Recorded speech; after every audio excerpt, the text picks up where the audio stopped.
صلی علی رسولہ الکریم اما بعد فاعوذ باللہ من الشیطان الرجیم بسم اللہ الرحمن الرحیم وَلْيَسْتَعْفِفِ الَّذِينَ لَا يَجِدُونَ نِكَاحًا حَتَّى يُغْنِيَهُمُ اللَّهُ مِنْ فَضْلِهِ وَالَّذِينَ يَبْتَغُونَ الْكِتَابَ مِمَّا مَلَكَتْ أَيْمَانُكُمْ فَكَاتِبُوهُمْ إِنْ عَلِمْتُمْ فِيهِمْ خَيْرًا وآتوهم مما لله الذي آتاكم ولا تكرهوا فتياتكم على البغاء إن أردنا تحصنا لتبتغوا عرض الحياة الدنيا ومن يكرههن فإن الله من بعد إكراههن غفور رحيم وَلَقَدْ أَنزَلْنَا إِلَيْكُمْ آيَاتٍ مُبَيِّنَاتٍ وَمَثَلًا مِّنَ الَّذِينَ خَلَوْا مِن قَبْلِكُمْ وَمَوْعِظَةً لِّلْمُتَّقِينَ۔ سورۃ النور کا درس چل رہا ہے۔ اسی سورت کی آیت نمبر 33 اور 34 تلاوت کی۔ گزشتہ آیتوں کے اندر گزرا کہ اللہ رب العزت نے فرمایا کہ جو لوگ نکاح کی طاقت رکھتے ہیں یا تمہارے گھر کے اندر بے نکاح مرد یا عورتیں ہیں، ابھی تک ان کا نکاح نہیں ہوا یا طلاق ہو گئی، اس وجہ سے بھی نکاح نہیں ہو رہا، اور تم میں سے وہ نیک غلام یا باندیاں بھی ہیں جو نیک ہیں، ان کے بھی ابھی تک نکاح نہیں ہوئے، تو بہتر یہ ہے کہ ان کا جلدی سے جوڑ تلاش کرو، ان کا نکاح کروا لو، اور یہ خوف مت کرو کہ یہ غریب ہیں ابھی تو آگے چل کر کس طرح یہ زندگی گزاریں گے، ان کی مشقت ہو جائے گی، تو اللہ رب العزت نے فرمایا کہ ان کو اللہ رب العزت مالدار کر دے گا اپنے فضل سے۔ اس وجہ سے خوف سے تم نکاح کو روک کر ہرگز مت رکھو کہ آگے چل کر ان کے پاس کچھ نہیں ہوگا، تو اللہ رب العزت نکاح کی برکت سے ان کے مال کے اندر اور اضافہ کر دے گا، اس کا خوف ہرگز مت کھانا چاہیے۔ آج کے آیت میں اللہ رب العزت نے فرمایا کہ کچھ تو ایسے بھی لوگ ہیں جو اتنی بھی استطاعت نہیں رکھ سکتے کہ مہر کی ادائیگی کر سکیں یا مکان کا انتظام کر سکیں یا نان نفقے کا انتظام کر سکیں، اس طرح کے کچھ لوگ مجبور ہیں، تو پھر اور وہ نکاح کو بھی نہیں پاتے کہ ان کو کوئی جوڑ کا رشتہ نہیں مل رہا یا اس وجہ سے وہ انتظار میں ہیں، تو پھر اللہ رب العزت نے فرمایا کہ انہیں چاہیے کہ وہ رکا رہے، اپنے آپ کو گناہوں سے بچاتا رہے، یہاں تک کہ اللہ رب العزت اسے مالدار کر دے اپنے فضل سے،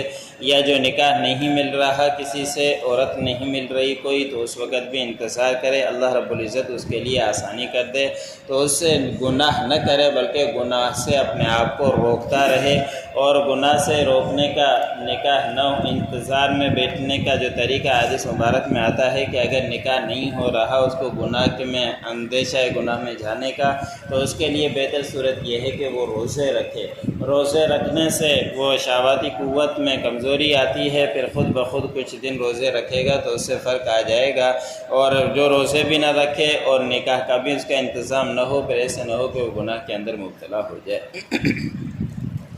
پھر اللہ رب العزت نے اگلی آیت میں مکاتیب کے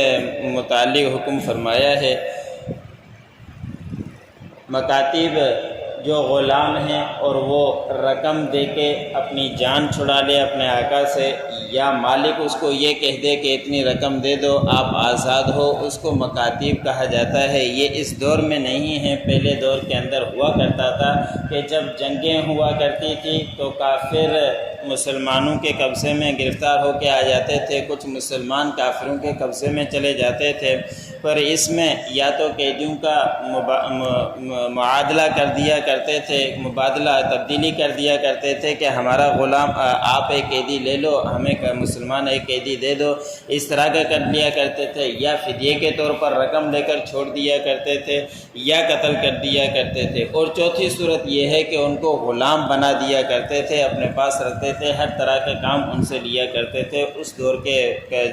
جہاد کے وقت یہ معاملات تھے، تو اسی کے متعلق اللہ رب العزت نے فرمایا کہ اگر تمہارا غلام وہ مکاتبت چاہتا ہے، یعنی کچھ رقم دے کر اپنے آزادی چاہتا ہے، یا آپ اس کے متعلق آزادی چاہتے ہو کہ رقم دے دو اتنی آزاد ہو جاؤ، تو ان کے متعلق اللہ رب العزت نے حکم بیان فرمایا کہ جو کوئی تم میں سے کتابت چاہتا ہو اور جس کے تمہارے دائیں ہاتھ مالک ہوئے ہیں تو چاہیے کہ ان کو کتابت دے دیں، ان کے معاہدہ طے کر لیں۔ اگر تم ان میں بھلائی چاہتے ہو کہ آگے چل کر یہ بے حیائی کے کام نہیں کرے گا یا میرا کوئی نقصان نہیں کرے گا، آگے اس کے لیے اچھائی کا معاملہ ہے، تم بھلائی دیکھتے ہو ان میں، تو ان کو آزاد کر دو۔ اور پھر ایسا اگر نیک بندہ بھی ہے غلام کے آزادی کے بعد بھلائی کے کام کرے گا تو تم مکاتبت کے اندر ان کو اپنی طرف سے بھی کچھ مال دے دو جو اللہ رب العزت نے تمہیں دیا ہے، تاکہ وہ اپنی غلامی سے جان چھڑانے کے لیے اس کے لیے آسانی ہو۔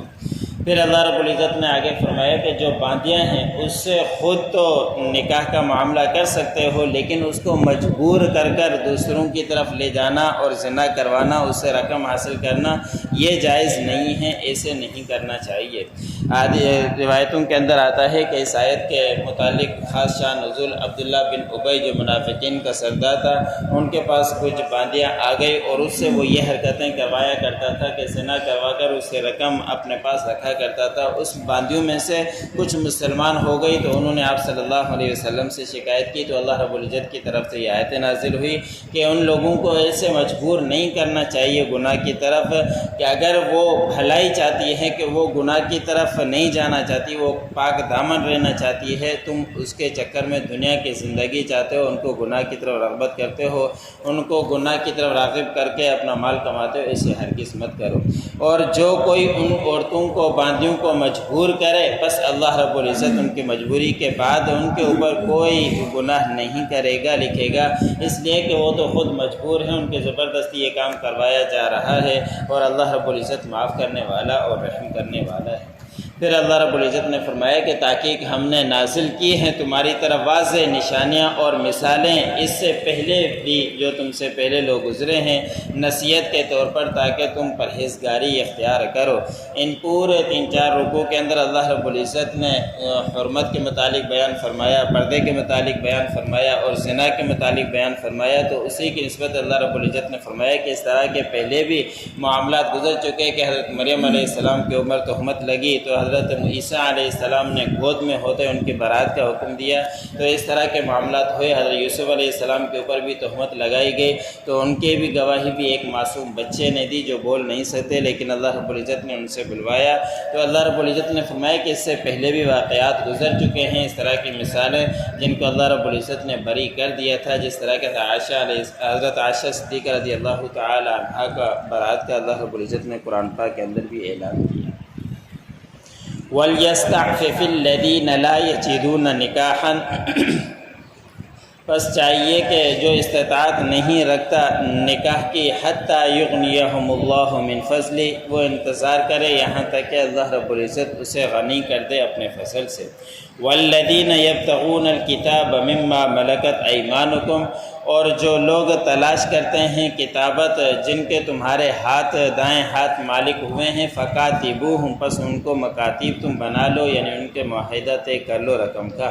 ان علمتم فیہم خیرا، اگر تم ان میں کوئی بھلائی دیکھتے ہو۔ وآتوہم من مال اللہ الذی آتاکم، اور تم انہیں دے دو مال جو اللہ رب العزت نے تمہیں دیا ہے۔ ولا تکرہوا فتیاتکم علی البغاء، اور تم مجبور مت کرو اپنی باندیوں کو گناہ کے اوپر۔ ان اردن تحسنا، اگر وہ چاہتی ہیں پاک دامن رہنا۔ لتبتغوا عرض الحیات الدنیا، البتہ تم چاہتے ہو دنیا کی زندگی کا سامان۔ ومن یکرہہن فإن اللہ من بعد اکراہہن غفور رحیم، اور جو کوئی ان باندیوں کو مجبور کرے، بے شک اللہ رب العزت ان کی مجبوری کے بعد معاف کرنے والا اور رحم کرنے والا ہے، ان کے کوئی قصور نہیں۔ وَلَقَدْ أَنزَلْنَا إِلَيْكُمْ آيَاتٍ مُبَيِّنَاتٍ، اور تاکہ ہم نے اتاری تمہاری طرف واضح نشانیاں۔ وَمَثَلًا مِّنَ الَّذِينَ خَلَوْا مِن قَبْلِكُمْ، اور مثالیں ان لوگوں کی جو تم سے پہلے گزرے۔ وَمَوْعِظَةً لِّلْمُتَّقِينَ، اور نصیحت ہے یہ پرہیزگار لوگوں کے۔